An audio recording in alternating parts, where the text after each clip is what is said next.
Welcome to the Cumbria Chamber of Commerce podcast, your regular update of business news and issues from around Cumbria. Find out how we support new business and help existing businesses to grow and flourish at cumbriachamber.co.uk. Now here's the Chamber's Business Engagement Manager, Julian Whittle, with the latest episode. Hello, I'm here with Nigel Crebbin, a partner with Burnetts Solicitors and a specialist in employment and HR law, to discuss how businesses should respond when severe weather makes it difficult for staff to get to work and in extreme cases forces the business to close temporarily. Nigel, I think it was the American philosopher Benjamin Franklin who said the only certainties in life are death and taxes. And maybe if he'd lived in Cumbria, he'd have added bad weather to the list as well. So when the inevitable happens this winter and bad weather strikes, where do businesses stand? Are employers required to pay staff who can't get to work because the weather has caused travel disruption? Yeah, so I remember when I started working in Cumbria about 2 years ago, someone said to me that if you can't see the fells, it's raining, and if you can see the fells, it's about to rain. So, I'm familiar with Cumbrian weather, but speaking as someone who spent most of their career practicing in Manchester, I realise I'm on dodgy ground if I if I mention Cumbrian weather. So, what about when the inevitable strikes and there is bad weather? Well, first thing perhaps to look at is what if the business remains open, so the business doesn't have to close due to snow or flooding or whatever, but the employee can't get into work. Yeah. So they're snowed in or there's a flood on the road or whatever. Transport isn't running or whatever. Yeah. So in those circumstances, the business is open and available, but the employee is not available to work through no fault of their own, but they can't make it in. And the situation there, unless there is something specific in the employment contract that says that they've got to be paid in those circumstances, which would be quite rare to see something like that. Yeah. The legal position is that the employer doesn't have to pay the employee because the employee is not, albeit through no fault of their own, is not available to work. It's then a question for the employer as to whether, as a gesture of goodwill, it might be willing to pay the employee for that time, or for part of that time. But as a strict question of legal obligation, there is no obligation on the employer in those circumstances to pay, which seems hard for the employee, but that's the legal position. Well, that's clear enough. But what if the employer, and I know this happens in parts of Cumbria, the employer actually lays on transport to get staff into their workplace? Yeah.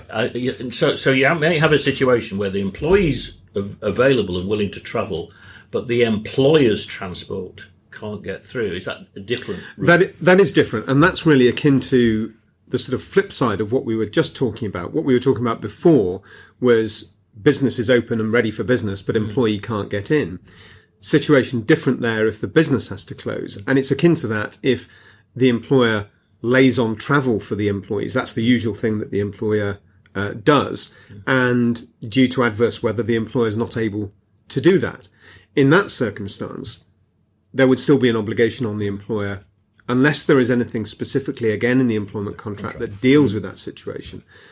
There will be an obligation on the employer then to pay, because it's the same then as if the employee were ready and available to work, but let's say the business is flooded and therefore has to close. And in those, close temporarily, and in that situation, the employer has to pay the employee, because the employee is saying, I'm perfectly ready to come in, can come in. We're going to come to that later. So let's look at some of the practical alternatives if employees can't get to work because of extreme weather.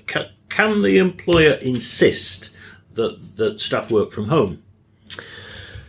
Again, it would come down to the employment contract. Yeah. So as to whether the employer could insist. So business is flooded, say, can't open the doors. Employee says, well, I could come in, but the employer says, well, I'm sorry, we can't allow you to do so. If the employer said, if there was something in the contract that dealt with that situation and said, in those circumstances, I am entitled to insist that you work from home, then it would be a breach of the employment contract if the employee failed to do so. But it would be quite, I would say, very unusual to see a provision like that in a contract. I think the more likely situation is where an employer is faced with something like that and there is an ability on the part of the employee to work remotely. So, for example, in my particular situation, for me, I have access to my work systems via my laptop, so I can work sitting at my kitchen table. Yeah. And in those circumstances, what is perhaps more likely to happen is that the employer would give the employee the option and would say, look, I can't insist that you work from home, but given that, I suppose what I'm thinking here is a situation where the employee would otherwise perhaps not be paid. So this is more of a situation where the employee can't get into work. The employer perhaps would then say to the employee, if you can't get into work, I have no obligation to pay you, but you can do some work at home. So if you will do some work at home, then I will pay you. If it's the situation where it's the business that is closed, then the employer could only insist on the employee working from home if the contract provided for it. And what could the employer insist that staff who can't get to work, and that might be, in the case of the employer's transport not being able to get through, that could they insist they take the day off as part of their paid annual leave entitlement? And also, even if it wasn't a case of the employer's transport and the employee wouldn't be paid anyway, could the employer actually insist, well, this is part of we're not going to pay you unless you take the day, or you can take it as annual leave and we'll pay you for annual leave? Yeah, it's really a sort of more general question, I suppose, then, of is there an option on the part of an employer generally to specify day or days that have to be taken as annual leave, part of the employee's paid annual leave entitlement. Now, there are two things legally to look at there, one of which is the working time regulations, which is a piece of law which entitles every worker to a certain amount of paid annual leave.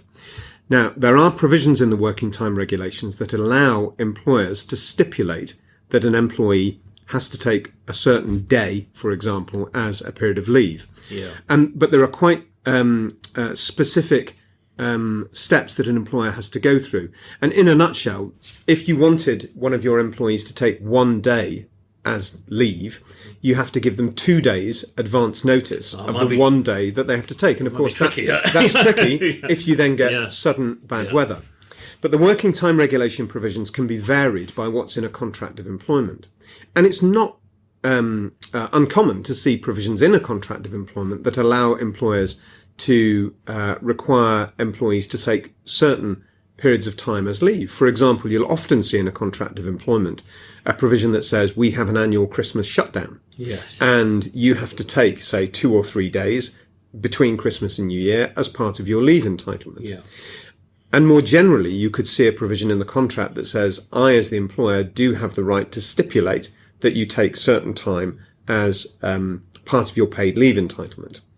So if there is bad weather, the business can't function due to the bad weather, the employee would otherwise would not be able to get into work themselves, and so would not be paid. Can the employer then say, well, you're going to take today as part of your paid leave entitlement? It really will come down to what's in the contract as whether or not you can do that. But I think on a more practical level, even if there is no provision in the employment contract that says I can stipulate that you take that time as part of your paid leave entitlement, employers would often give employees that option.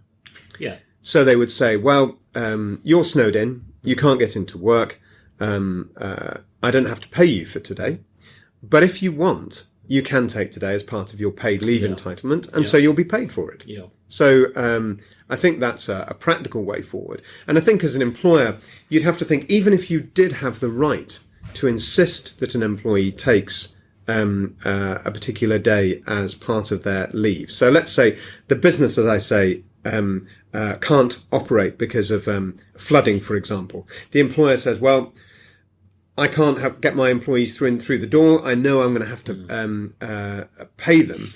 I'd question whether it would be the best thing practically for an employer to do, even if they could legally insist on the employee taking that day as part of their leave entitlement. Would it be really the best thing to do on a sort of broader human resources level? Are you really going to generate such ill will by doing that? So I think that there's more to it than just the legal picture as to what's the best thing for the business. And are there any other options that employees could consider if staff can't get to work because of the weather? I suppose one option is whether, and this I suppose will depend on the particular circumstances of the business, but let's say, for example, you have different sites. And let's say your employee lives in, for example, in Cockermouth, for example, and the route between Cockermouth and Penrith is not accessible due to flooding, for example. But you have another site at Carlisle, and it would be possible for the employee to get from Cockermouth to Carlisle. So you'd have to think about, well, can I agree with the employee that in fact they will work for a period of time at another site? Yeah. You may have a provision in the contract of employment that allows for that. Yes. But even if it doesn't allow for that, and the employee would otherwise not be paid because, let's say, the Penrith site is open and working, but the employee just can't get in from Cockermouth, but they could get to Carlisle, then I think I'd be saying to the employee, well, your place of work under your contract is Penrith. You can't get there at the moment, but we can accommodate you at Carlisle. Why didn't you go to Carlisle? And you won't lose out on a day's pay by doing that. Okay. And what about employees who have dependents? So let's say an employee rings up in the morning, says, I can't come to work. Little Johnny's school's just phoned and they've closed at short notice because of the weather. I can't get childcare. So there's nobody else. I've got to stay at home and look after my child. Well, you have to be careful there as an employer, because there is a particular statutory right that employees have to take emergency time off to make arrangements for the care of a dependent. Now, dependent, there's a particular statutory definition of dependent, but it is quite wide, and it includes the obvious, which would be a child. But it also can include your spouse, your partner, your parent, someone else who is dependent on you for care. So in that circumstance where you get the dreaded email or text message from the school saying school's closed, and you then have to, as an employee, ring up and say, I can't make alternative childcare arrangements today. I'm going to need to take the day off. You have a statutory right to that time off as an employee, but it's not a statutory right to paid time off. Yeah. It's a statutory right to unpaid time off. And also it's a statutory right to deal with an emergency situation. So you would be expected as an employee, if the school, let's say the boiler broke down. So it wasn't just that it's a particular snowy day and tomorrow it'll be fine. But the boiler's broken down, the school can't operate without the boiler, and it's going to be closed for, say, 3 or 4 days, for example.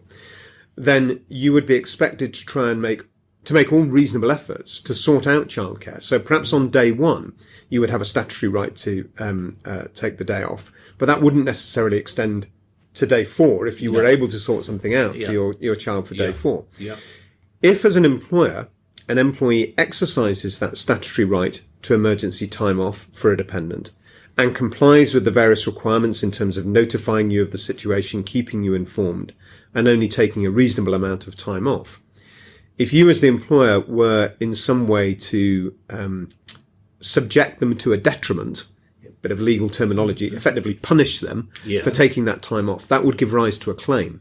So they could bring a claim in the employment tribunal, and if in an extreme situation you even were to sack them for exercising that time off, then they would be able to bring an unfair dismissal claim in relation to that. Right.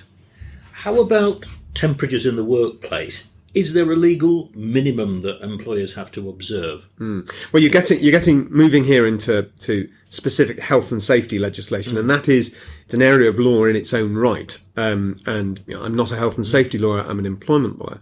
But my understanding is there are no set minimums set down by law. It's a myth, is it? Yeah. But there is an obligation on an employer anyway to provide a reasonable working environment for employees.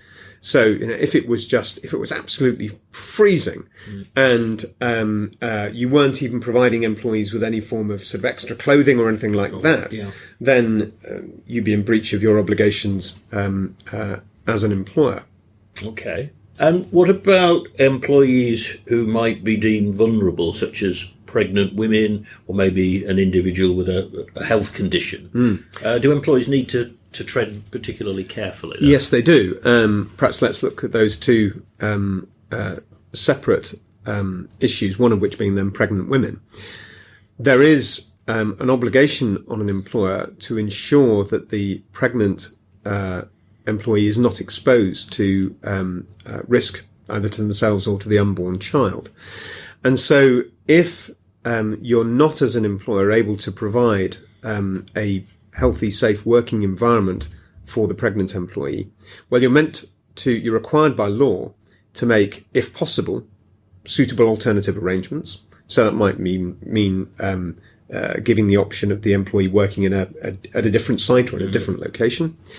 If you can't do that, then your obligation is to suspend, and that sounds quite a draconian word. It's not, I don't mean it in any form of disciplinary sense, but you're required effectively to send the employee home. However, it's suspension on pay. Yes. So that's what you'd have to do in that circumstance. In relation to someone who has a particular health condition, what I'm immediately thinking of there is disability discrimination that one has to be careful in relation to. So disability under the Equality Act is quite widely defined and is far wider than perhaps one might immediately think when you're considering what constitutes a disability. So a disability is a condition which has a substantial adverse effect on your ability to do normal day-to-day things. Now, substantial means sort of more than minimal, really.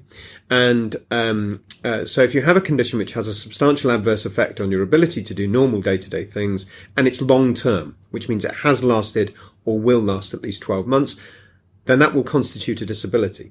So if the employee has a particular health condition which makes them, for example, particularly susceptible to low temperatures.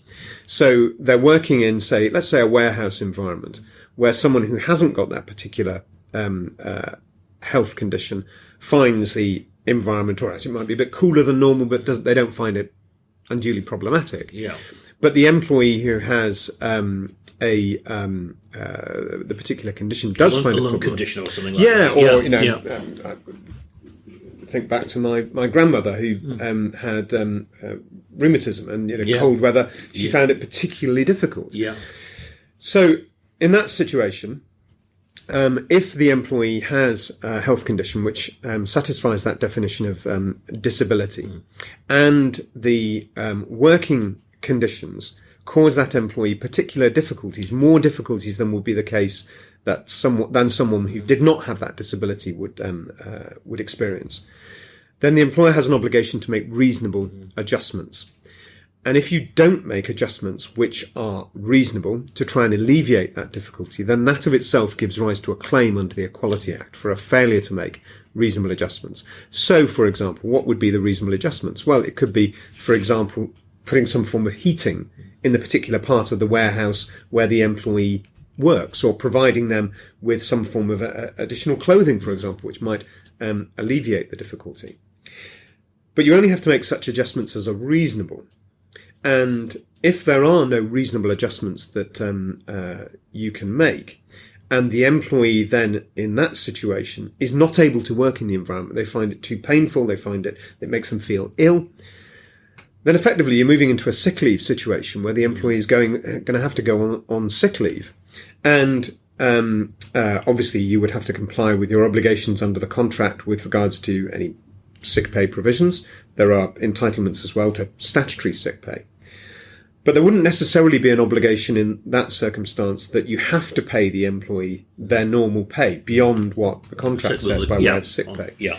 It would be different if the employee's absence is caused by your failure to make reasonable adjustments. Then your failure to pay them full pay beyond sick pay could of itself amount to a failure to make reasonable adjustments. But it's not an absolute given that you have to pay them full pay. Now, we touched earlier on what happens if a business has to close temporarily because of severe weather. And I think you said that it would, in that situation, be a requirement to pay staff. Is that right? Well, it depends. Yeah, perhaps going into that in a little bit more detail. you do sometimes see provisions in the contract of employment that provide for what's called layoff.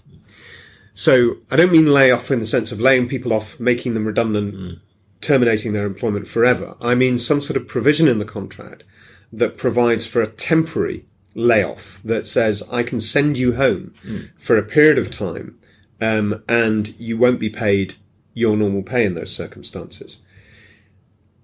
You don't see many contracts of employment these days which contain layoff provisions, but you do see some, particularly in manufacturing businesses, for example. In that circumstance, where the business can't operate, there is an entitlement under the contract to send the employee home without pay. Then the employer is not breaching the contract by sending the employee home. There are, if that situation were to arise, very limited statutory entitlements to a certain amount of layoff pay that the employee has in those circumstances. But they're not great. They are very limited. So it really will be a situation there of what does the contract say? Does the contract allow the employer to lay the employee off for a period of time? But if not, they have to be paid. If not, then if the employee is perfectly able to get into work, perfectly willing and able to work, but the employer can't let them through the doors because, let's say, the warehouse is flooded, then the obligation on the employer there is to pay the employee, because the employee's obligation is to be ready and available for work, and they are. So is this, to be clear, does that still apply if the closure is extended? Because, in the example you gave of flooding, I mean, we know from our experience of flooding in Cumbria that some businesses actually have to close for months because, the factory floor has been, irrevocably damaged. Yeah, the same rules apply. Well, you're moving then into potential redundancy situations. That you're looking at an extensive period of closure. And question then would be, what does the employer want to actually terminate the employment contracts in that circumstance? And if the employer does, there's no actual set period of time that you say, right, well, if you can't let people in through the door for a month, then you can fairly terminate by reason of redundancy. But let's say you were looking at, say, a period of closure of 6 months, for example. I'm slightly plucking that figure out of the air, but in that circumstance, if the employer felt, well, I can't afford to be paying my workforce for 6 months for standing idle, and I'm going to therefore have to, when I say lay them off in this circumstance, I actually mean terminate their employment by reason of redundancy, that could well be a fair dismissal. Now, on a practical level, question perhaps for let's say we're looking at a shorter period of time. Let's say we're looking at, say, an envisaged period of closure of, say, a couple of months. The employer might think, well, I just can't afford to pay my employees for 2 months when I'm not producing anything, I'm not getting anything in return for that money.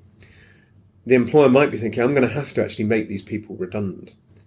What the employer might consider doing is, can I reach some sort of agreement with the employees that they will take this period of time as unpaid leave, and their jobs will still be there, so I won't go through any process of termination. And if you can reach that sort of agreement with the employee, then that might be I think that would be a more practical way forward, because one of the difficulties, of course, if you were to take the step of actually terminating employment by reason of redundancy, but you know that your business is going to be able to reopen at some point along the track, you might be thinking, well, I'm then going to have to go through a recruitment process in 2 or 3 months' time. And, recruitment in a county like Cumbria is not always an easy process. As I say, I started working here 2 years ago and moved from working in the Manchester area, where it was quite a different recruitment situation. And one of the things you hear a lot of in Cumbria is that it's a county of, thankfully, high employment, and that recruitment, certainly in particular parts of the county, can be very, very difficult. So the employer might want to avoid a scenario when they're going to have to get into a recruitment situation. So if you're able to think of practical ways that will avoid that difficulty, then obviously that's a better way forward. Is it worth drawing up a bad weather and travel disruption policy? And if you'd recommend it, what should such a policy contain? Yeah, well, any employment lawyer, if you say to them, is it worth drawing up an employment document there? It's very unusual, I think, that they will say, oh, no. But that aside, yes, it is. And it's not just in the sense of, yes, it is, come to an employment law, we love the work. It is a good idea. And I'm a great believer in not having policies for policy's sake, but having policies which set out what the expectations on the employer and the employee are always a good idea. It's the same, for example, as to why it's a good idea to have a proper disciplinary procedure. Because I'm a great believer that if you tell people what they should and should not do, then generally they will or will not do it. And having for example, we started, I think, at the beginning of this conversation talking about where there's adverse weather and the employee can't get into work. I think a lot of people would think, well, it's not my fault that I can't get into work. The business may be open, but I can't get out my front door. So I should be paid for this day that I can't get into work. And as I mentioned, legally, that's not actually the case, where the business is open, but the employee can't get in. But it's a common and understandable thing that employees will think. So having an adverse weather policy which sets out what the position is, it makes things clearer so people know where they stand. Also, you can put in the policy the expectations that you have on the employees to notify you, for example, if they can't get in. And also, it's not just a question of the policy, because I, as an employment lawyer, when I'm looking at employment documents, will look at policies and contracts and look at whether the policies form part of the employment contract, because the employment contract is legally enforceable, employer to employee and vice versa. But a policy is not necessarily part of the contract. So if you want to be able to insist on certain things as an employer, for example, being able to insist on the employee working from home, or want to be able to insist on the employee working at a different site if you require them to do so, then you want that to be contractual. Yeah. You want that to be something that you can enforce. Yeah. So you'd have to think about, well, is that something to go in the contract, or is that something to go in the policy, or do we want certain parts of the policy to be contractual and others not? But the general answer to your question, is it a good idea to have an adverse weather policy? Yes, it is a good idea to have something along those lines. And also, even if you don't have a policy, but you know that bad weather is coming. So let's say you look at the weather forecast at the beginning of the week and they say it may be fine and sunny now, but there's something coming in from the east and it's going to be snowy by Thursday and Friday. Then even if you haven't got a specific policy, it's worthwhile you as an employee notifying your staff of what the position will be if adverse weather hits. Yeah, that's good.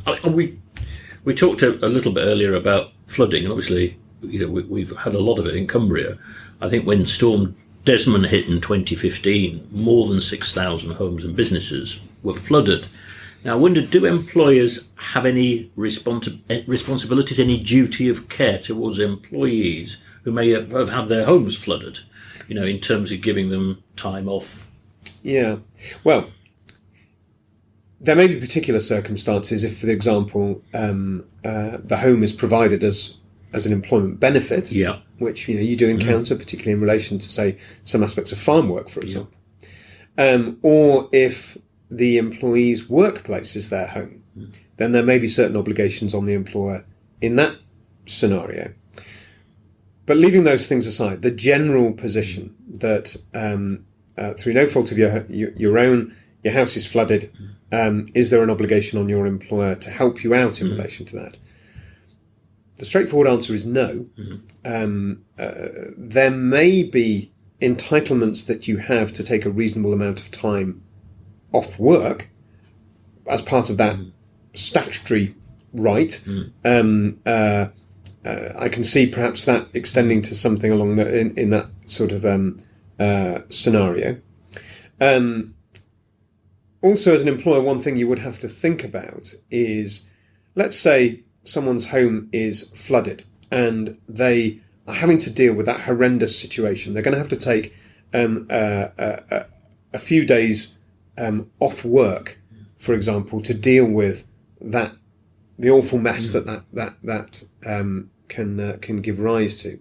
And let's say the employee doesn't have any of their holiday entitlement left, and they contact the employer and say, I'm just going to have to take these few days off. And the employer, I think most employers would be quite understanding and tolerant, for want of a better word, of that situation. But let's say you were a quite different employer and you said, no, absolutely not. You can't take that time off. And if you take that time off, I am going to take disciplinary action against you. And the employee then says, well, I've got to take that time off. I can't do anything other than that. And the employee takes that time off, and the employer then calls them into a disciplinary situation and maybe even ultimately dismisses them. And that, if that employee was seeking advice from me in relation to that, well, certainly if that employee had more than 2 years' service, and that's quite an important benchmark. No rights until 2 years. Well, no rights. You do. There are a whole raft of rights that you do have as an employee or a broader category of worker from day one. So you have rights in relation to not being discriminated against. Yes. Your statutory right to take time off for emergency care for a dependent is a day one right. Yeah. But the general rule in relation to unfair dismissal is that is a protection that kicks in when you reach the 2 year mark. If that was a long-standing employee, more than 2 years service, and the employer was dismissing the employee in that situation, I think the employer would be on dodgy ground. I don't think an employment tribunal would look favourably on that dismissal as being a fair one. One point I would mention in relation to unfair dismissal, I wouldn't want people going away from this podcast thinking unfair dismissal rights just don't exist for employees until they get to the 2 year mark.